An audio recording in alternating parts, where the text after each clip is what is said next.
I've come to Cameley Lakes this morning, which is a little trout lake just about halfway between Bristol and Bath, and I've fished here sort of 2 or 3 times before. Had pretty good days. Haven't fished here much, but you know, the days I've had have been not bad. We've seen a few fish rising, so if we get it right, we might be able to bag ourselves a couple.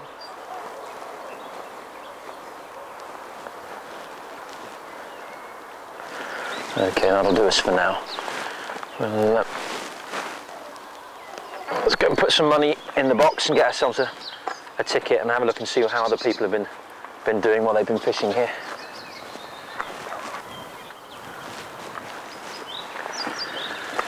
So this lake, like lots of trout farms and trout lakes, have a kind of an honesty system where you actually put your money into a box and write down what you've caught for the day. And it's actually quite a good system, really. It's, you know, in everybody's best interest to keep it fair and not to fiddle the books. And by and large, as far as I can tell, people are pretty good about it. The other good thing about this system is that you can actually have a look at the old tickets and you can see what people have caught. Okay, that's the ticket filled in. Check for some money. There's usually some, there we go, some old envelopes up there. So we'll just pop it in here. Smallest envelope in the world for the largest fishing ticket. Pop that into there, and then that just goes in the pot. And then they come and open that every couple of days and see what they've won. Okay, let's go and have a go, see how we get on. Just take the universal fish carrier, a couple of Sainsbury's carrier bags, just in case we get lucky. Something to put our catch in. And I think that's probably about us. Let's check that out. Always good not to shut your rod in the boot of the car.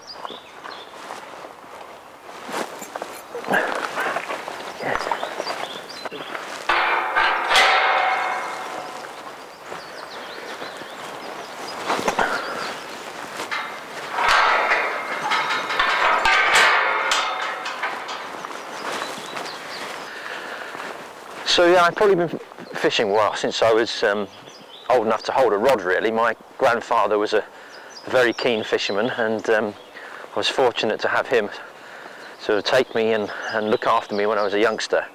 And that was mostly coarse fishing. You know, I used to fish for tench and carp and roach and rudd on all the kind of local ponds near where I lived as a kid. But fly fishing is something that I've only come to really relatively recently, and I've probably only been fly fishing for just a little more than a year. Seriously, I've had little goes and dabbled now and again, but never really sort of taken the plunge. And then about a year ago I had some sneaky lessons and somebody kind of gave me a bit of a crash course to get me started. And now I've probably got the bug for this more than any other type of fishing, really. Yeah, so there's 3 main lakes here. And up this end we've got kind of slightly smaller lakes, but I fished here the other day when it was a little bit colder as it is at the moment, and they just seem to be performing that much better. So I'm just going to pop on my my glasses, which are Polaroid sunglasses. So they do 2 things really. They protect your eyes from any rogue flies that might catch when you cast, but also they allow you just to see through the reflection, a bit like X-ray specs really. They just cut away all that glare and reflective light that bounces off the surface and help you spot any fish that just might be lurking in the shallows. Well, there's a couple of little rises in here, nothing major, but a few little movements. But I might just go and try the other lake over here because they're pretty close together, so it'd be worth just checking that out before we make a start.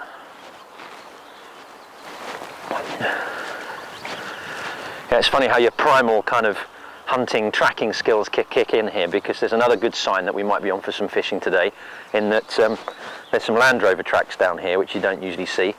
The only reason they'd be bringing a Land Rover in here is to stock these lakes with fish, so that's a reasonably good sign. At least we know that there's fish in here.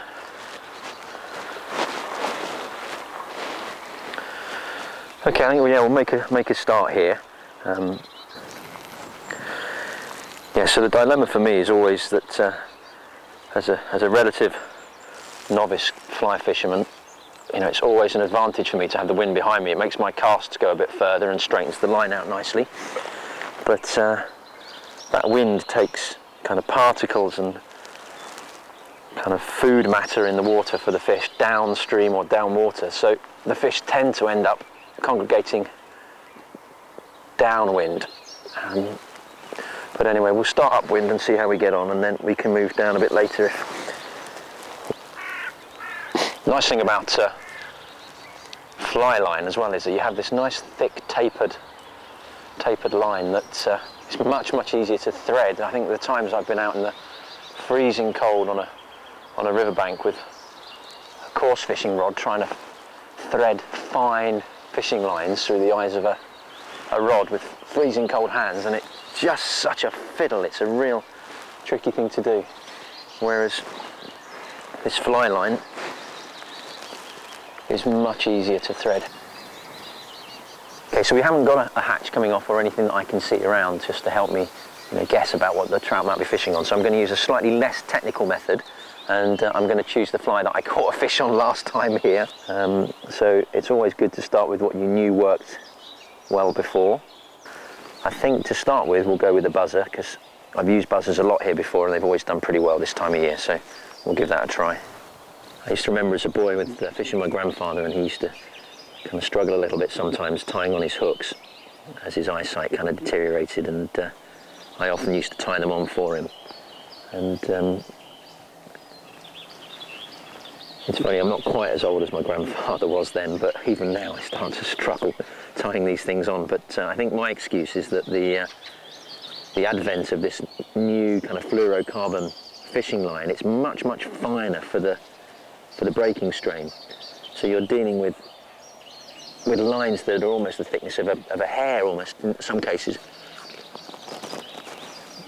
But obviously this is the weak link of the chain. If you get this part wrong at the start, then you're going to be fighting a losing battle all the way through, because, you know, the last thing you want is to get a half decent fish on the end of this line and then your hook not to break or come undone. That feels pretty good. Just wetted it down just to help it tighten, and then I'm just going to take off that last little bit of line, just give it one last tug. Yeah, that feels pretty good. We'll give that a go.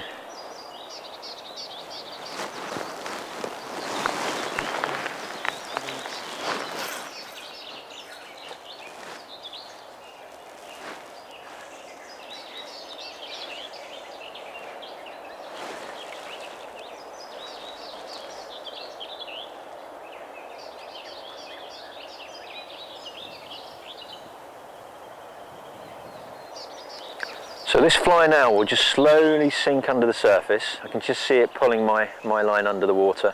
And, you can basically, depending on how quickly you retrieve the fly, that determines the depth that the fly will move through the water at. So this water actually is pretty shallow here. I can see a fish just circling around there. So there we go.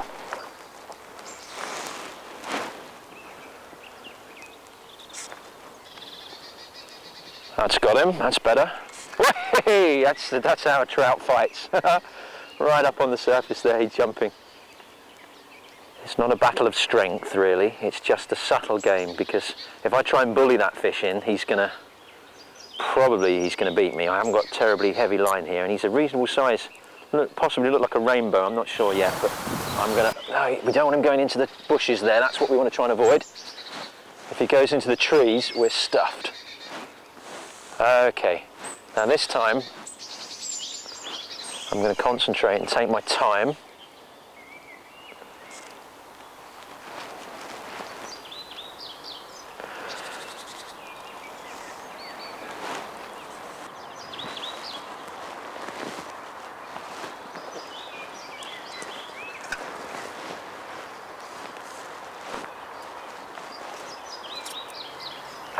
Still having a reasonable go.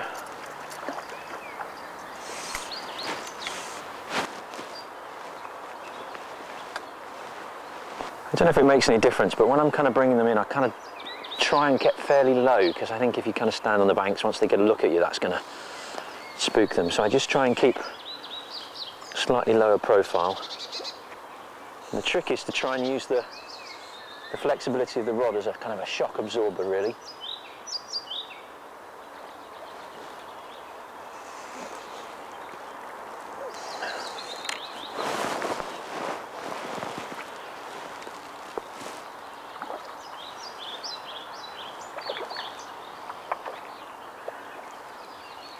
Amazingly powerful for a small fish. I mean, you know, I've caught fish of this size in lots of places, but there's just something about the trout. I don't quite know where they get that power from, but they really put up a... That's it, got him.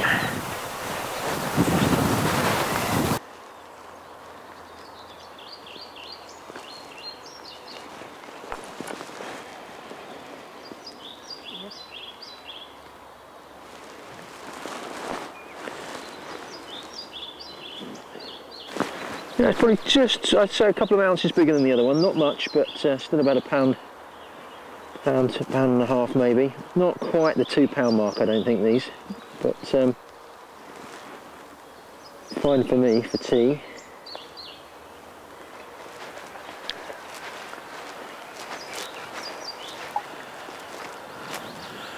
Well, it feels like it's warming up a bit, and the wind's definitely dropped down. So I think we'll try on the large lake, on the bigger lake of the three, and see how we get on there. And if it warms up a bit more, then perhaps we'll pop back up this end a bit later and try with the dry fly, which is quite a fun way of fishing and very different to what we've been doing so far. So, so let's have a go, try our luck over here.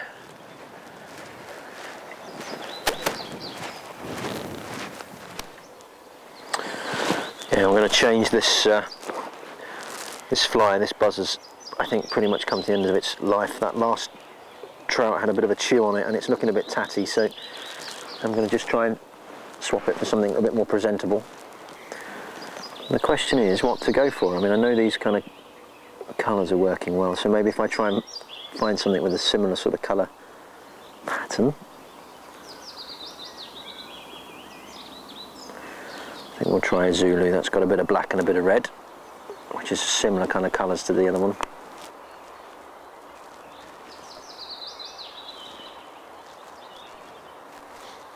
I keep feeling these little plucks on the line, and I'm just too slow to take the bite, so I'm just trying to watch the water and watch the end of the line for any kind of early indication.